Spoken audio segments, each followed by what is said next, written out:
Welcome students. I'm very happy to meet you all once again. So this is our third class. In first class we have seen about the principles of management, and now we are moving on to our second chapter. Okay. In first chapter, let us recall what we have gone through. The first chapter is principle of management. Under principle of management, we saw concept of management, definitions of management, management wins administration, that is, difference between management and administration, principle of scientific management, management process, principle of modern management. So last class, we have seen about the principles of modern management. What are the 14 principles? Okay, I think that you have kept in your mind what are the 14 principles of modern management. Though the first one is division of work, second, authority and responsibility, third, discipline, fourth, unity of command, fifth, unity of direction, sixth, subordinate of individual interest to mutual interest, seventh, remuneration, eighth, the degree of centralization, 9, line of authority or scala chain, 10, order, 11, equity, 12, stability of tenure of personnel, 13, initiative, 14, E-spirit, D-corps or team spirit. Okay, we have known all this with span of management. The span of management refers to the number of subordinates who can be managed efficiently by a superior.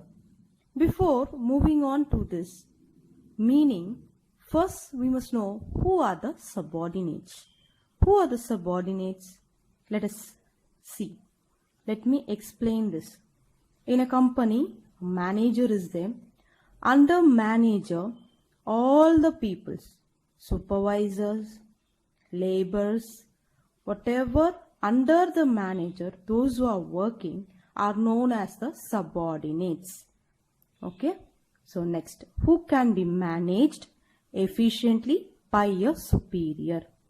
Here superior is the manager. Simply saying, the manager having the group of subordinates who can report him directly is called as a span of management.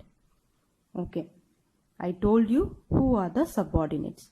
So in a company, in a business, there is a person manager who controls overall. Under him, there may be a supervisor, laborers, and like that, employees. So they all have to report to one person.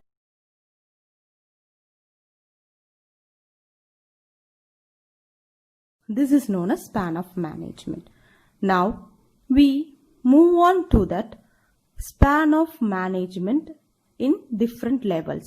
There are two types. One is wide span, another one is narrow span. Now, in wide span, that is a flat structure, and narrow span, it is a tall structure. Okay, so a manager is a person, we understood. Under him, those who are going to report to him is known as the subordinates. Keep in mind. First one is wide span. I'll just simply explain this. Wide span means a manager, a single manager is managing large number of subordinates. That is, for example, 7 to 8 number of subordinates. Second one, narrow span means simply it means manager or a manager who is managing few number of subordinates. For example, 2 to 3 numbers of subordinates. So this is the two type of span of management. One is wide span of management, another one is narrow span of management. Now you can see some structure which shows about the wider span of management in an organization, and see how it goes, how the hierarchy is going, that is from the topper level to the subordinates to the lower level. Next one is, now you can see the tall structure, that is the narrow structure of management. So narrow structure of span of management, that is tall structure. Here also you can see the hierarchy, how it's moving from the top level to the bottom, that is to the lower level. So in each company or in each organization there is a span of management to manage. So for everyone, from them starting to the CEO to them, CEO means what? Chief Executive Officer. So he is the company owner. So from starting from that level to ending to the level of the laborers or the subordinates. Laborers means the person those who are getting wages. So these from the top level to the sub. Now we move on to the next topic, functions of management. Now we see some different experts have classified functions of management.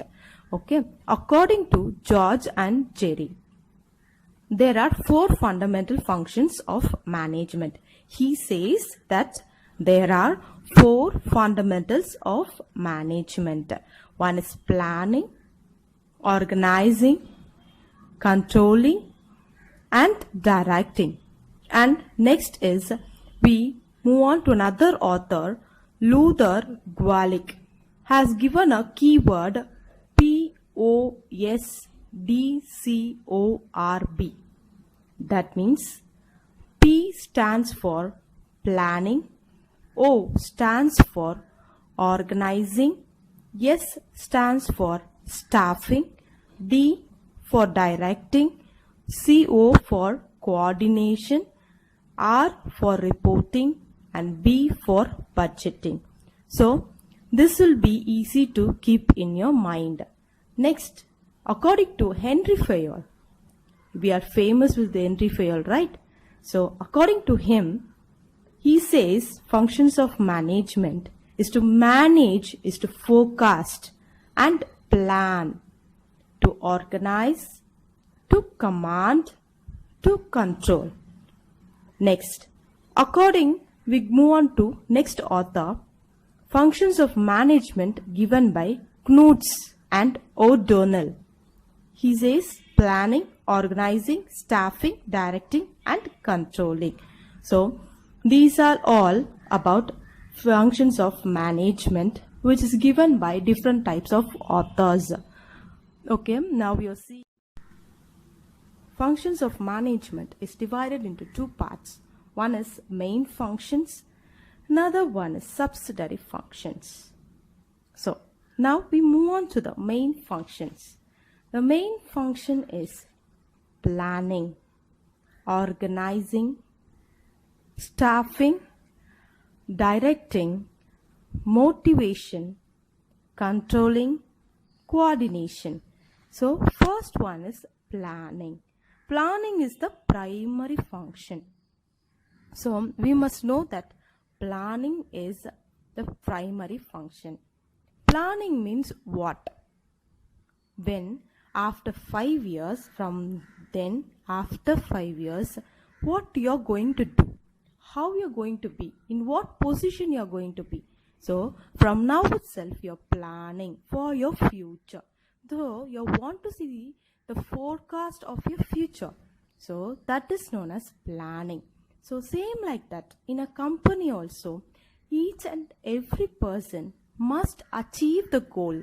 To achieve the goal, they must plan to start a company, they must plan. They must plan for the new business, or to achieve the goal after 1 year or 2 years, the company or organization must plan. Okay, so planning, main thing is deciding in advance. Second one, it bridges a gap between where we are now today and where we want to reach. Okay, so deciding in advance bridges a gap between where we are today and where we want to reach. And third one, it sets the goal of an organization. When we are going through our lessons, mostly we have to keep in mind about the organization. What is the success? What is the profit of a company will be? Okay, so deciding in advance, under that we see what to do, how to do, when to do, who is going to do it, what to do, how to do, when to do, and who is going to do it. Okay, bridges a gap means what? Now let's say that now you're in 12th standard. If you want to achieve some goals, you have to go till 5 years or 6 years. So there is a gap. So you bridge a gap. Bridge means it fills the gap. So you fill a gap by you plan something to reach where you want to be. Next thing, the main thing is you have to set a goal for yourself also. You have to set a goal.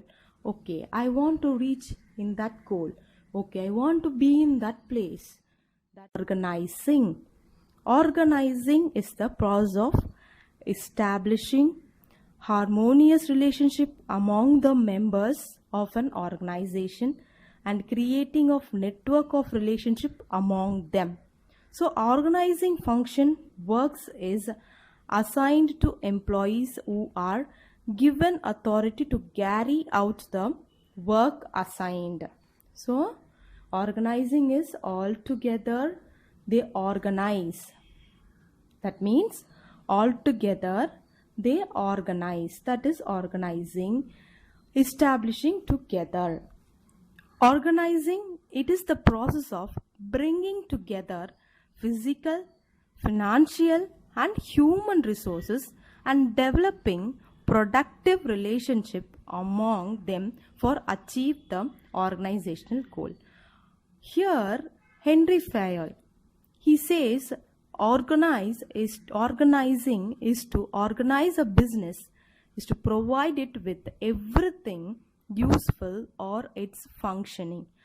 That is raw materials, tools, capital and personnels. Personnels is nothing but it is the labors that we want, employees we want for the company.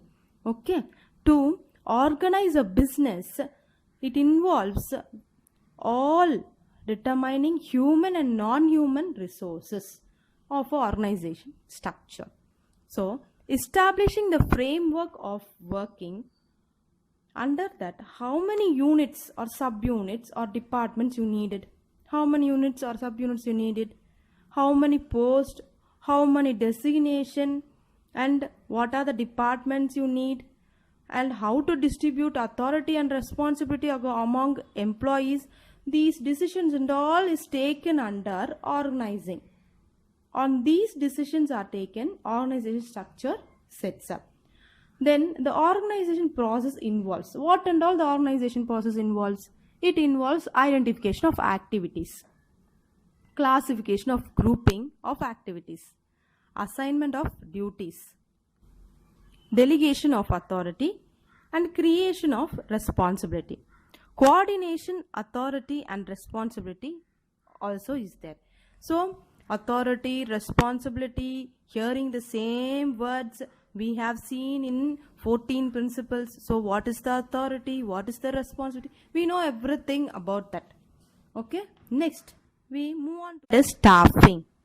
Staffing of function comprises the activities of selection and placement of competent of personnel. So in other words, simply we saying staffing refers to placement of right person in the right job. So the right person must be in the right job, and staffing includes selection of right persons to train needy persons, promotion, best person recruitment, and the next is retirement of old persons. Okay, remuneration, that word also we have heard. Okay, what and all staffing includes? First, we have planned something. We have made a business. We are going to create an organization. We have planned something. After that, we have organized the structures. So, the top level who will be there, and in the bottom level who will be there, and in the middle level what are the managers, and how the company is going to be. Is it a management company, or it is a manufacturing company, or is this company which is going to just go on with the office works, or it's going to manufacture some products, or a project is going on. So these types of questions we have to raise in planning itself. After that, we are organizing it. We are separating the levels of management, that is the lower level, middle level, and higher level. After that, we have done all these things, but we need some employees, laborers, raw materials, all things we need. So that we have organized in the second part, that is organizing itself. Now in third part, that is staffing, what we are going to do? We are going to recruit the employees, selecting, appointing the employees, assigning duties for them, maintaining good relationship between the organization and the employees, taking care of the employees, training and developing the employees, deciding their remuneration, their promotion. If they are working so good and we are earning too much of profit, then the company is earning too much of profit, then promoting them, giving them job. Okay. Now what and all the staffing involves, we'll see. Again we'll recall: manpower planning, recruitment, selection and placement, training and development, remuneration, performance appraisal, promotions and transfer. Now we move on. Directing denotes motivating, leading, guiding and communicating with subordinates. For what? On an ongoing basis in order to accomplish preset goals. Okay. So giving direction or instructions to the employees to get the job done. Leadership qualities are mainly required.